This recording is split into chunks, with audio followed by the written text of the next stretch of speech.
ഇന്ന് നമുക്ക് വളരെ ഫൈബർ റിച്ച് ആയിട്ടുള്ള ഹെൽത്തി ആയിട്ടുള്ള ഗ്ലൈസമിക് ഇൻഡെക്സ് ഒക്കെ വളരെ കുറവുള്ള ഒരു ബ്രേക്ക്ഫാസ്റ്റ് ഉണ്ടാക്കാം. ഓട്സ് ഉപ്പുമാവ്. അതിനുവേണ്ടി നമുക്ക് ഒരു പാൻ ചൂടാക്കാം. അതിലേക്ക് ഒരു ഓട്സാണ് ഞാൻ എടുത്തിരിക്കുന്നത്. റോൾഡ് ഓട്സ് ആണ് നല്ലത്. മറ്റേ ഇൻസ്റ്റൻറ്റ് ഓട്സ് ആണെങ്കിലും കുഴപ്പമില്ല. റോൾഡ് ഓട്സ് ആണ് ഉപ്പുമാവ് ഉണ്ടാക്കാൻ നല്ലത്. അത് ഒരു 150 ഗ്രാമോളം വരുന്നുണ്ട്. അത് നമുക്കൊന്ന് വറുത്തെടുക്കുക. ഒരു 3-4 മിനിറ്റ് പാനിനകത്തിലിട്ട് ഒന്ന് നന്നായിട്ടൊന്ന് വറുത്ത് പാൻ ചൂടാക്കുക. അതിലേക്ക് ഒരു 2 ടേബിൾ സ്പൂണോ നെയ്യ് ഒഴിക്കുക. ഞാനിപ്പോൾ 2 ടേബിൾ സ്പൂൺ നെയ്യ് ഒഴിച്ചിട്ടുണ്ട്.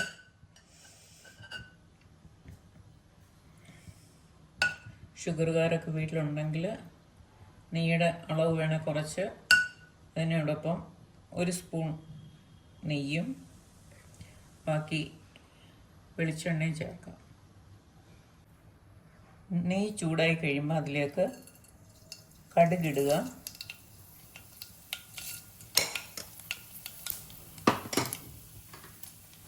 പിന്നീട് ഉഴുന്നോ കടലപ്പരിപ്പോ എന്തെങ്കിലും വേണമെങ്കിൽ ഒരു അല്പം ചേർക്കാം. കറങ്ങേണ്ടി ചേർക്കുക, ഇഞ്ചി ചേർക്കുക, വറ്റൽമുളക്,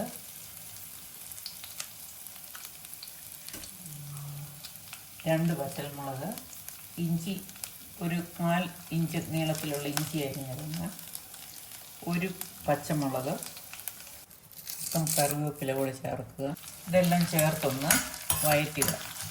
റേസിൻസ് വേണമെന്നൊരു നിങ്ങൾക്ക് 1-2 ചേർക്കാം. 5-8 ചേർത്തിട്ടുണ്ട് ഞാൻ. ഷുഗറുണ്ടെന്നടിയിൽ അത് വേണമെങ്കിൽ ഒഴിവാക്കാം. താല്പര്യം ഉണ്ടെങ്കിൽ ചേർക്കുക. ഈ ഏറ്റവും കുറച്ച് വെച്ചാൽ മതി. പ്രത്യേകിച്ച് സ്റ്റീലിൻ്റെ പാത്രമായതുകൊണ്ട്. ഇനി അതിലേക്ക് നമുക്ക് ഉള്ളി ചേർക്കാം. ഒരു ചെറിയ ഉള്ളിയാണ്.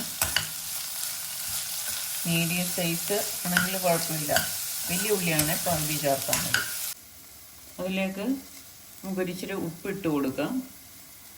ആവശ്യത്തിന് ആയില്ലെങ്കിൽ പിന്നീട് നമുക്ക് ചേർത്താൽ മതി. ഇച്ചിരി ഉപ്പിട്ട് കൊടുക്കാം. കിട്ടും. അതിനുശേഷം അതിലേക്ക്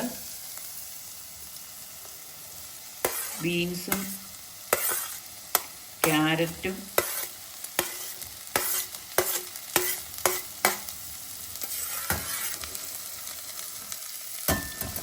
ഫ്രോസൺ ഗ്രീൻ പീസുമാണ് ചേർത്ത് കൊടുക്കുന്നത്. ഇതെല്ലാം കൂടെ നമുക്കൊന്ന് യോജിപ്പിക്കാം. ഇത് നല്ലതായിട്ടൊന്ന് വഴന്നു വന്നിട്ടുണ്ട്. ഇതിലേക്ക് നമുക്ക് വെള്ളം ഒഴിച്ചു കൊടുക്കാം. 1 കപ്പ് വെള്ളം നമുക്ക് ഒഴിച്ചു കൊടുക്കാം.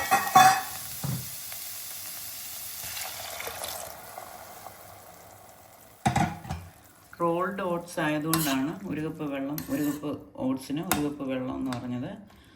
അത് ഇച്ചിരും കൂടെ ഇൻസ്റ്റൻറ്റ് ഓട്സ് ആണെങ്കിൽ ഇച്ചിരും കൂടെ വെള്ളം കുറച്ചും മതി. വെള്ളം നന്നായി തിളയ്ക്കാൻ തുടങ്ങി. ഇനി നമുക്ക് ഈ ഓട്സ് വറുത്ത് വെച്ചിരിക്കുന്ന ഓട്സ് അതിലേക്ക് ചേർത്ത് കൊടുക്കാം. തീ ഏറ്റവും ലോ ഫ്ലെയിമിൽ വെച്ച് ഒരു 3-4 മിനിറ്റ് ഒന്ന് അടച്ച് വെച്ച് വേവിക്കണം. ഇത് നമ്മൾ വെള്ളം തിളച്ചപ്പം വെള്ളത്തിലേക്ക് ഇട്ട് നന്നായിട്ടൊന്ന് ഇളക്കി യോജിപ്പിച്ച് നീ ഇപ്പം അടച്ച് വെക്കാം. ഇപ്പോൾ ഏകദേശം ഒരു 3-4 മിനിറ്റ് ആയിട്ടുണ്ട്. അതിൻ്റെ ആവശ്യമേ ഉള്ളൂ. നമുക്കിതൊന്ന് തുറന്ന് നോക്കാം. വെള്ളമൊക്കെ പറ്റിയിട്ടുണ്ട്. ഇത് നമുക്ക് സാവകാശം ഒന്ന് ഇളക്കി ഒരു കുറച്ച് നേരം ഒന്ന് ആവി പോകുമ്പോഴത്തേന് എന്തെങ്കിലും കുറച്ച് ജലാംശമുള്ളതൊക്കെ ഒന്ന് ഒക്കുള്ളൂ. വളരെ ഫൈബർ റിച്ച് ആയിട്ടുള്ള, അതുപോലെ തന്നെ ഗ്ലൈസിമിക് ഇൻഡെക്സ് വളരെ കുറവുള്ള ഒരു ഹെൽത്തി ആയിട്ടുള്ള ബ്രേക്ക്ഫാസ്റ്റാണ് ഇത്. വെള്ളം ഒഴിക്കുന്ന കൂട്ടത്തിൽ വേണമെങ്കിൽ വെളിച്ചെണ്ണ ഒഴിച്ച് കടുവറുത്തവർക്ക് അല്പം നെയ്യ് കൂടെ ചേർത്താൽ ഇതിനൊരു സ്വാദ് കിട്ടും. ഞാനിത് നെയ്യ് ഉപയോഗിച്ചാണ് അതൊക്കെ കടുവറുത്ത് ആദ്യം തുടങ്ങിയത്, അതുകൊണ്ടാണ് ഞാൻ നെയ്യ് ഉപയോഗിക്കുന്നത്. അത് വളരെ ഹെൽത്തി ആയിട്ടുള്ളൊരു ബ്രേക്ക്ഫാസ്റ്റാണ്. നമുക്ക് സെർവിങ് ഡിഷിലോട്ട് മാറ്റാം.